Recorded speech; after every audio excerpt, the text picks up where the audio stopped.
Hey, how's everybody doing? Welcome back to Ask That Podcast here on YouTube. This is an unusual one because in my memory as a kid, I remember seeing a movie like one Saturday, Sunday afternoon. It might have been during the summer, during the week. But usually I saw movies on Saturdays or Sunday afternoons because sports was on 2 or 3 of the channels we got. One of them would always end up showing movies, so I'd end up watching whatever movie was on while I'm playing with toys, reading comics, whatever. And I was like, okay, I remember seeing a movie, Don Ameche and George C. Scott. Okay, pals, this don't look bad. Yeah. Fall in love and romp out two best friends whose ambition is to spend the rest of their days fishing. Okay, this don't sound bad. This is one of those where I buy a big, this is the guy's like, yeah, about 20 DVDs, $10. Okay, yeah. I buy 20 of these wanting to churn them out. So you always take a chance at 50 cents, I consider it a rental. So I mean, I don't know how many of y'all remember this, how many of y'all old enough to watch this, remember when you first started your rent VHS tapes? It was like $1 or $2 for like a 3-day rental. So 50 cents buying a damn DVD, which is higher for than a VHS I ever rented. So I bought this, took a chance, put it in a couple of days later when I was doing something, put it on, started watching, like, oh. And something fell off, but the DVD looked decent, you know. It wasn't full frame. This is a Echo Bridge release. Probably from the last year, 2005, it says. What it is they have to take, Jack is George C. Scott, Don Ameche is Art. Their best friends live in this trailer park. Jack lives with his mama. She wants a TV with a remote.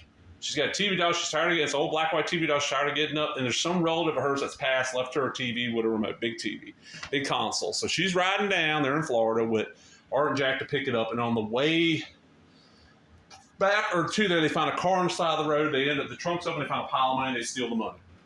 It's mob money. Their car gets stolen while the money's in it by this girl right here who I recognize, but I don't know who that is. And I looked her up and I didn't know the name.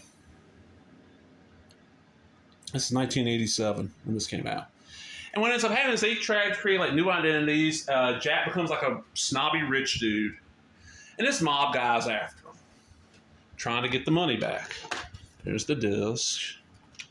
What this is a made-for-TV movie. I guess they were trying to go for like a Jack Lemmon, Walter Matthau vibe and do like a made-for-TV movie that who knows what would happen with it. It's not bad. It's funny, but no. What made it stand out to me was just this oddball ending where Jack's in this big mansion he's got.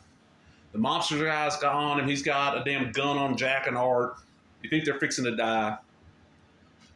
And the mother has the remote for that big-ass TV she got. And she's talking about earlier, I'll just point it out and turn them off. Shut up, turn them off. And she points out, she's like, volume off or power off or something like this. And when she does, the monster grabs at his heart and just falls down, grabs his chest and just falls down on the floor. Somehow they like EMTs show them, they're like, oh, the remote causes pacemaker. And I'm like, no. You know, maybe back in the 70s, maybe, because I mean, back then, you know, pacemaker, you don't get near a microwave. I could possibly see that, but this is 87, and this mobster got money, so he ain't got no, you know, jacked up pacemaker.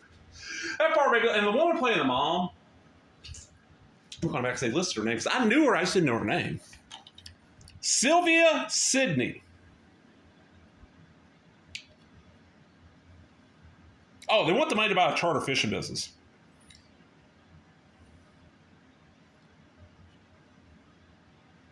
$3.6 million when they end up getting monster emerges from the woods, make a run for it. With the cash showcase, serves her at Richard escapades. Just a really cute little movie that I don't. Should anybody mention it? I went looking. I don't think it's legally streaming anywhere. It's just one of those that's probably either you could license it really cheap or nobody really knows who owns it. Echo Bridge putting it out means you could probably license it. They also do a lot of public domain stuff, so it might be one of those that's assumed to be public domain, but 87's a little late. Like, there's all kinds of screw-ups that would have to happen for something that late to be public domain. Like, post-78, it's real hard for shit to go into public domain quick. From as far as I know. But we're seeing, like, if you catch this, like, I would not be surprised if you typed in Pals, Don Ameche, George C. Scott full movie into YouTube. It'll probably pop up. I'm tempted right now to grab my remote and do it because I can see my TV from the kitchen here. But I ain't going to do it. But yeah, it's cool. It's worth seeing. I don't know what else to say. So I'm going to go ahead and end it. I'm out, everybody. Boom.